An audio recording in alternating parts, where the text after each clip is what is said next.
Colombia. Vamos a hacerlo esta vez con un jurista, como es el profesor Gattas Abu Gattas, puesto que la atención iniciada por un tema de deportación de colombianos en situación de ilegalidad en los Estados Unidos ha tenido repercusiones o puede tener repercusiones comerciales. Por eso queremos conocer el punto de vista de Gattas Abu Gattas sobre el marco jurídico en el que se produce esta atención y cómo puede evolucionar habida cuenta de las promesas formuladas por el entonces candidato Donald Trump. Muy buenos días, profesor Abu Gattas. Buenos días, Fernando. Buenos días, Mávila. Muy buenos días. ¿Cómo define usted la situación que se ha creado entre Estados Unidos y Colombia en las dos etapas que ha vivido ya? Una primera en la que el presidente colombiano anunció medidas de retorsión respecto a lo que había impuesto Estados Unidos, pero después, al cabo de unas horas, ha retrocedido y se ha hecho saber que ha habido una reunión del canciller colombiano con el embajador norteamericano en Bogotá, que viajarán juntos a Washington para buscar una solución definitiva a este problema. ¿Cómo percibe usted, desde el punto de vista jurídico, esta situación, señora Abu Gattas? Bueno, la verdad es que jurídicamente hablando, un país tiene el derecho de deportar a ciudadanos que se encuentran ilegalmente en su territorio. Lo que ha sostenido el presidente Petro es que el hecho de que una persona sea inmigrante ilegal no lo convierte en delincuente. Y eso es cierto a medias. Es decir, un colombiano que se encuentra ilegal en Estados Unidos de repente no es delincuente en Colombia, pero el solo hecho de haber violado las normas migratorias estadounidenses ya lo convierte en delincuente en los Estados Unidos. Y por tanto Estados Unidos tiene todo el derecho de deportar. Ahora, el impasse que se produjo el domingo en realidad es absurdo. Es decir, ya se había conversado sobre el vuelo, Colombia ya había autorizado el vuelo y cuando el avión se encontraba en el aire, el presidente Petro da la orden de no dejarlo aterrizar porque es un avión militar. Y la verdad es que el hecho de que estos deportados vayan en un avión militar o en un avión civil es irrelevante. Es decir, cada país realiza estos traslados como puede, digamos, ¿no? Y luego la actitud que ha tomado Petro ha sido, creo yo, inconsistente con la realidad. ¿Qué quiero decir? Estados Unidos es la potencia mundial.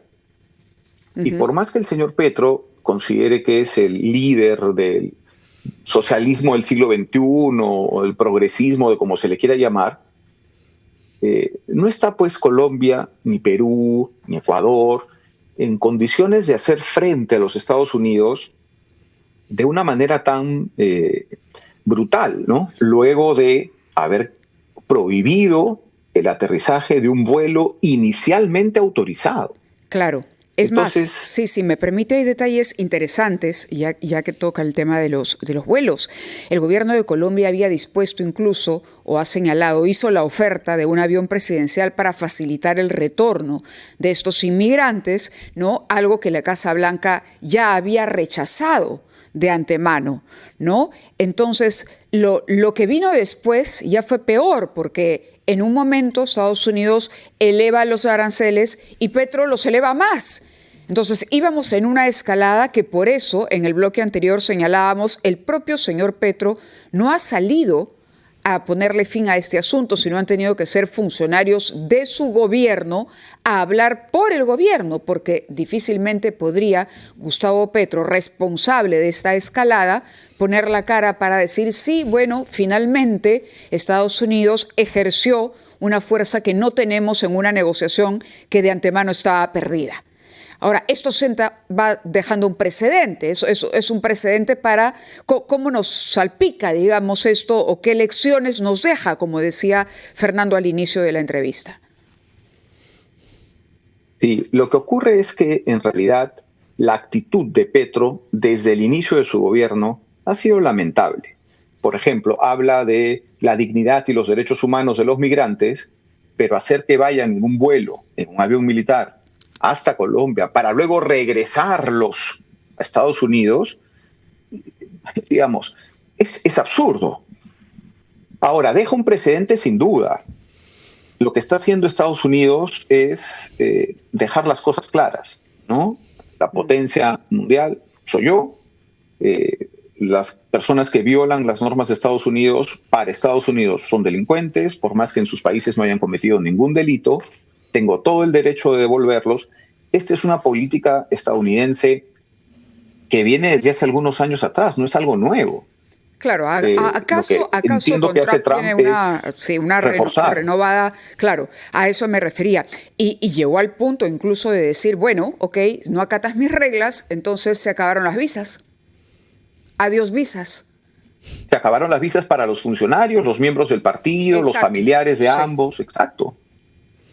Es que no estamos, pues, los países suramericanos en condiciones de hacer frente a una represalia o una retorsión comercial que imponga Estados Unidos. Esas medidas de coerción, que por cierto son permitidas por el derecho internacional, la presión económica no es algo que esté prohibido. Sí.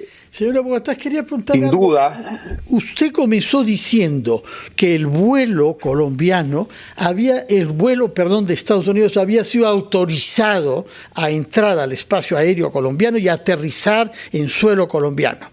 Si hay esa autorización, tiene que saberse qué avión es. No se autoriza un vuelo sin una precisión sobre el aparato. En consecuencia, no es imaginable que se hayan enterado mientras volaba que era un avión militar. Aquí hay algo que no resulta claro. Yo le ruego que nos explique esto respecto de la autorización y luego el rechazo a que ese avión siga su vuelo y aterrice en suelo colombiano. Nos lo contestará, por favor, después de una breve pausa, Bugatás. Y queríamos que nos explique qué es lo que ha pasado respecto de la orden que inicialmente dio el gobierno colombiano, el presidente Petro específicamente, que ha sido revocada ulteriormente en beneficio del apaciguamiento, pero la orden tenía como causa que el avión que traía a los colombianos deportados de Estados Unidos era un avión militar norteamericano. Lo curioso es que para recibir la autorización de vuelo, para partir, uno tiene que especificar qué tipo de avión es. Nadie descubre si es un avión militar o civil mientras está en el espacio aéreo colombiano. Explíquenos qué ha podido suceder, señora Bogotás. La verdad es inexplicable, porque en efecto cuando hay un vuelo se especifica el avión, la matrícula del avión, la ruta que va a tomar, el lugar por donde ingresará al espacio aéreo colombiano, el aeropuerto en el que aterrizará, y además se hace pública la lista de pilotos, tripulantes y pasajeros. No había forma de no saber que era un vuelo militar. Entonces es inexplicable. Yo, digamos, algún sentido tendría si las normas de Colombia dijeran algo como lo que dice nuestra Constitución, que para el ingreso de una aeronave militar se necesita autorización del Congreso. Pero incluso siendo ese el supuesto, eso se tiene que haber conversado con anterioridad, ¿no? Y tendría que haberse hecho el trámite para obtener esta autorización del Congreso. Entonces, yo creo que ha sido simplemente la majadería de Petro, que la ha demostrado no solo ahora, sino a lo largo de su gobierno en muchos casos, ¿no? Pero también un desconocimiento, ¿no? Un desconocimiento de la geopolítica, de las implicancias que podía tener, como usted ha dicho. Es decir, se pone bravucón en un momento, pero que luego le dicen, oye, la verdad es que al final termina peor, porque se desluce un gobierno cuando finalmente tiene que, después de la bravuconada, ¿no?, agachar la cabeza. Exacto. Entonces, el efecto es peor. Exacto. Ahora, la lectura para los otros países, entre ellos el Perú, ¿no? Porque conversábamos antes con el ex canciller González Oleche, él dice, bueno, las medidas de la Cancillería deben ser urgentes. Y yo le hacía la pregunta, vamos, desde la campaña Trump viene anunciando esto. Lo primero que hizo, se convirtió en presidente y luego hizo públicamente firmar las normas que iban a permitir la agilización de estos procesos de deportación. Por lo tanto, ¿hoy qué queda hacer? Correcto. Es decir, ¿hoy todavía hay alternativa de iniciar trámites, o el consejo más sano sería, bueno, aquellos que estén en situación de ilegalidad, mejor empiecen a resolver el problema o a tratar de regresar en la medida de lo posible por sus propios medios? ¿Cuál sería la actitud que debería tomar un gobierno en la situación que tiene miles de migrantes en una situación así de delicada? Mira, yo pienso que en efecto hay que ver la situación de cada persona, porque hay migrantes ilegales que no tienen posibilidad alguna de regularizar su situación. Ajá. Y luego podemos tener migrantes ilegales que han caído en ilegalidad, tal vez por algún trámite no hecho, el vencimiento de un pasaporte, en fin, situaciones que se podrían subsanar. ¿Qué es lo que yo recomendaría? Que las personas que están en una situación subsanable intenten subsanarla lo antes posible, o si ven que esto no es viable, opten por lo que tú dices, regresar al Perú antes de que me vote, ¿no? El problema se presenta con las situaciones con las personas que están en situación de ilegalidad y en una situación además insubsanable, ¿no? Ahí yo no creo que se pueda hacer nada. Ahí o regresan por sus medios o los deportarán si los atrapan. Es lamentable, pero es la realidad. Señora Bogotá, uno sabe a lo que se expone cuando hace esas cosas, ¿no? Sí, ¿y qué pasa con los niños? Porque si deportan a un padre o a ambos, ¿qué va a pasar con los niños que quizás tienen ciudadanía norteamericana? Eso es una situación muy lamentable, porque si los menores de edad tienen la nacionalidad estadounidense, no tienen por qué ser expulsados. Y será decisión, entiendo yo, de los padres, si los dejan en Estados Unidos con algún familiar o si los traen de vuelta al país. Es pues ya un dilema humano que no tiene una respuesta, ¿no? No, claro, tiene respuestas. Las variables son muchísimas, ¿no? Las que entran en juego. Ahora, porque son variables humanas, ¿no? Claro, si una persona es consciente de esta situación, de que por lo menos en este momento, no va a poder subsanar, el consejo sería regresar. Si uno regresa por sus propios medios, eventualmente podría, no sé, de aquí a unos años, volver a hacer las cosas de una mejor manera. Eso va a depender mucho de la política que adopte Estados Unidos.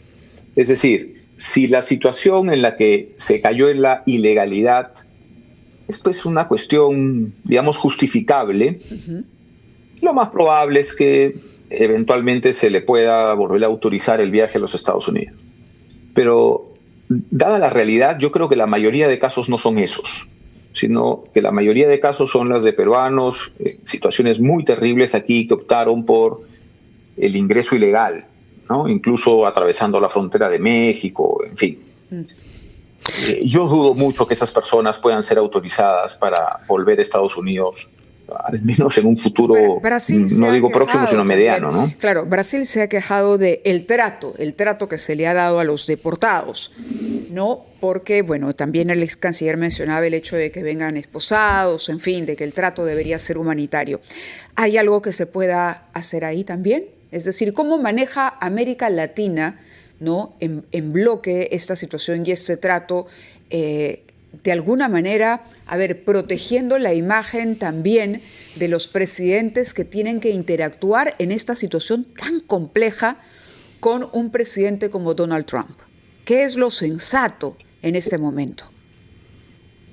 El problema, Mávila, es que para que actúe Latinoamérica en bloque, tiene primero que existir ese bloque.